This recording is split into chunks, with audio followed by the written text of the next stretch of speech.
All right, so we're back, and I gotta be honest with you guys. I've covered a lot of the Showstar card, and I'm feeling kind of bad. I feel like I've been neglecting someone. No, I don't mean you guys in the community, because that's never been the case. And matter of fact, 21 plus only on the kisses. You guys know this. Not trying to look like my guy Keemstar on Twitter, okay? That's all I'm saying. What I'm trying to say is we've covered Deji, we've covered King Kenny, we've covered FaZe Temper, but one thing we haven't done is check out any sparring or boxing footage from Alex Wassabi. And yes, by now everyone knows that Fuzi a while ago, years ago, dropped Alex faster than the beat on your favorite EDM or dubstep song. But since that moment, Alex has continued to train. In fact, he's been doing so for over a year, and he does have a couple spars we're gonna watch today, because everyone is pointing to this fight and they're saying, listen, this is basically a thick girl walking on a treadmill for Deji. This fight is a cakewalk. But we're gonna take a look at this sparring footage and see what's Alex Wassabi hiding? What's making him so confident? And is Deji in trouble here?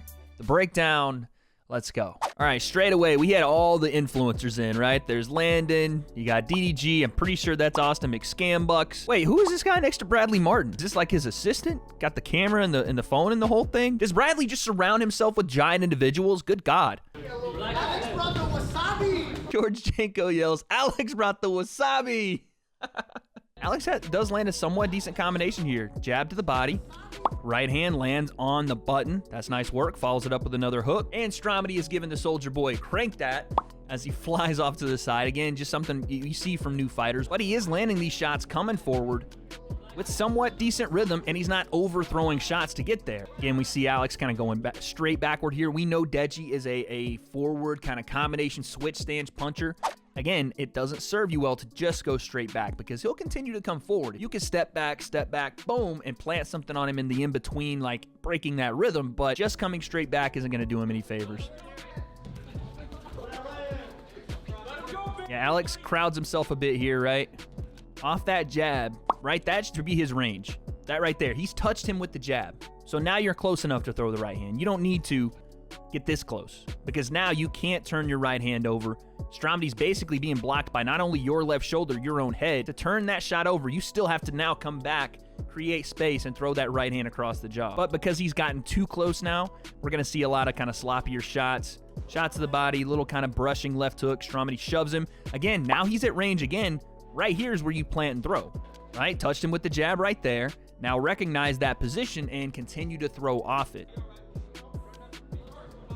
This is better right here from Alex. Look at the left foot moves, the right foot moves behind it. We're in a simple, balanced stance. We didn't just continue momentum forward, which is good. This is what I like. And watch Alex pick the shot next. He sees the head bury, throws the uppercut underneath. That's not bad. That's not a bad shot.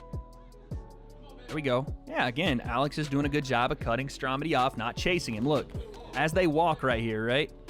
Stromedy's just kind of sliding around. Alex doesn't chase him back here, just cuts him off. So Stromedy throws the two-hand punch here.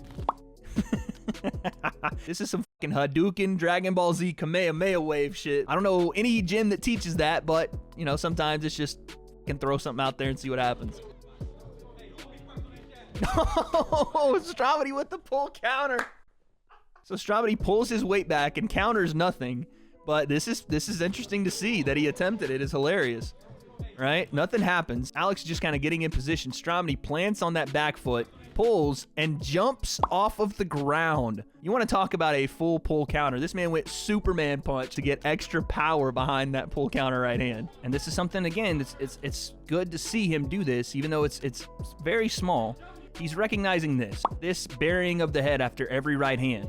And he immediately goes to the uppercut. So instead of trying with the right hand this time, we immediately go uppercut. Very nice. It's a good adjustment by Alex. It's very good. And look at this, man. Watch Alex right here. Steps inside. I mean, yes, it's a bit telegraphed, but watch the hips.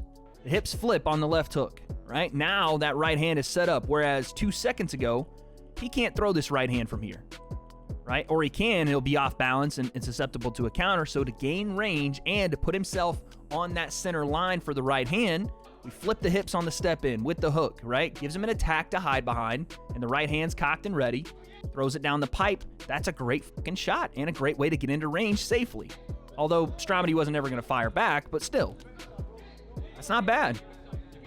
Woo! Yes, sir. We like that. The jab brings the guard up. Stromedy hits the Halo 2 teabag. And instead of throwing the right hand straight, getting caught on the guard, he goes with the overhand, but he doesn't throw it over. He throws it almost like an axe, chopping down on the head. Boom. That's a nice shot, man. All right, so that was the first spar from Alex. We got one more to watch, but yeah, his footwork looks somewhat decent. He does overcrowd himself sometimes, getting a little too close when he's already established the jab, can touch the opponent.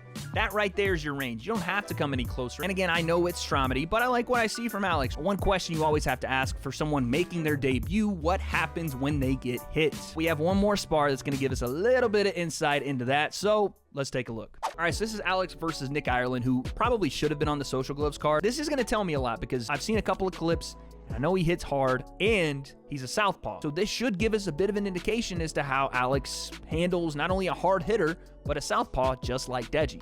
I mean, Nick Ireland's a big guy. I'm not trying to be that guy again, but just look at the thighs, look at the hamstrings. He's a big boy. Alex does a good job of winning, and I don't know if it's even intentional, but winning the lead foot battle here, keeping that foot on the outside because it opens up a lane for his right hand, right? Anytime that foot is on the outside when you're going southpaw orthodox, it opens up that lane for a straight right hand, whereas if you have it on the inside, you're cutting yourself off by trying to throw across your own body. The perfect example of that is right here, right? Watch, Alex steps on the outside with his lead foot. The right hand goes to the body, it lands.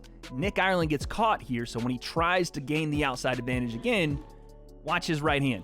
It misses over the top, right? So when he goes to try to reset and win the foot battle, he throws the lead hook, but can't quite get that turnover on the shot, and because of it, just grazes the shoulder. That right there is why the lead foot battle is important, and it will probably take its place in this fight with Deji. You don't want to see Alex drop that lead hand like this to try to defend a body shot here, and we crunch down, right? Everything in position, because Nick Ireland looks like he's about to do the fucking splits here. He's so off balance, but let's say his feet were in the right place, and he wants to drive this left hand through Alex's face. It's there. The lane is there. He's on the outside. He has the advantage. If you're Alex, you don't want to start trying to parry shots to the body. We've seen this many a times. It's a classic setup to come back upstairs. Hey, Alex. Okay. Ooh, but again, you get a little reckless in here, and this is what happens. We're in a firefight, and all of a sudden, anyone can land, and he does. On the chin, right? Because as we get here, we're not protecting ourselves. We're just kind of throwing blind. Nick Ireland with the lead hook, and the straight left hand across the chin as Alex tries to pull out of range. Again, you don't want to see Alex running straight back like this. He does plant and throw over the top, but it's met with another left hand again, because once he throws in that southpaw stance, there's a left hand coming behind your right hand. Again, there are always things like this that Alex, with a little less jitters would be able to take advantage of, where this happens. I mean, this is a counter. This is where you wanted to see the Stromedy pull right hand. Obviously, again, he's looking to protect himself here, and the head is probably turned toward what I think is a blurred out microwave version of the Nelk Boys. How are those NFT scams going, by the way? This is the moment where Alex is going to be able to find openings, because Deji does throw like this a lot. Overly aggressive, and because of that, that's a nice jab from Nick Ireland, but off that success, he comes off this back foot, everything forward. Deji's known for doing the same type of thing, and if we're able to avoid that shot and throw a big right hand over the top, there is absolutely no reason it shouldn't come clean across his chin. Meeting momentum with momentum, that is what causes a devastating shot. Oh my God. He does try to trap the lead hand, which is interesting, right? You see him trap the lead hand, and this thing is a slingshot, and he actually kind of lands it. He grazes him, but with a little bit more setup, that shot couldn't work. Yeah, that's what we like. Look at this. This is the best little combination and counter Alex has thrown. Boom! Right there. Beautiful shot. You want to talk about something that's going to be able to be effective against Deji? It's these plants and counters, because Deji sometimes does run straight into range with shot, switch stance, shot, off balance, leaning forward. This right here will be effective. Meet that momentum with a big right hand and stun your opponent. That's the best shot I've seen Alex throw. Backed up, bang, big right hand, and he follows up. Beautiful shot. I'm okay with going back to plant and to lull your opponent into that range. I'm okay with. Oh shit, what happened? Body shot? Nick Ireland posts him with the elbow and rips this body shot underneath. He does it going backward. Man, he must have really caught him between breaths and right on that rib cage, because immediately Alex goes down.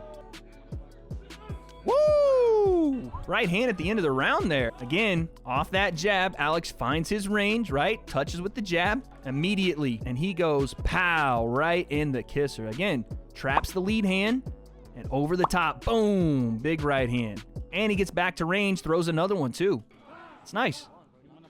That's nice. That was a halfway decent spar between those two, and I gotta say, Alex, for as much as he's talked about a guy that, oh, you got knocked out by Fuzzy, any YouTuber that's Alex's size that just shoved his chin in the air and waved it like he just didn't care would have absolutely gotten dropped by Fuzzy in that right hand. Not only that, but he comes back and has a pretty decent showing. In fact, I thought he looked pretty damn good in both of those spars comparatively. I gotta admit, it is kind of crazy to me to hear the way that Alex has talked about, because sure, yes, he has some vulnerabilities. The shot to the body right there from Nick Ireland wasn't necessarily a hard shot, but again, body shots in general hurt like hell, especially when you're between breath, especially when you're gassed already. But other times you saw an understanding of that distance. You saw him be able to go to different shots based off the reaction he was getting from his opponent. All these things are pretty fucking good, and really the most important and maybe most surprising, if you're not paying attention, is what happened every time Alex was pressured forward by a hard-hitting southpaw that sometimes overthrew and got out of position. Does that remind you of anyone? Because Alex cracked Nick Ireland for doing it. That could happen to Deji if he just shows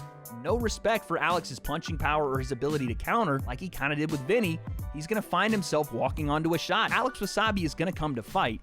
And if he does some of the stuff he did here, he's going to have some success. But these are just my thoughts. But you guys let me know in the comments down below. Can Alex handle some of Deji's pressure, his power? Because we did see some weakness to the body, and obviously we saw Fuzzy touch him on the chin and put him down. If Deji can get to positions that are advantageous, moving forward, overwhelm him, and put a shot on him, is that the end of Alex? Or has Alex Wassabi been quietly improving little by little over this last year to year and a half, really without anybody noticing, and all of a sudden, under everyone's radar, gonna come in on fight night and show Deji and the world why you guys shouldn't have underestimated him? I don't have those answers yet.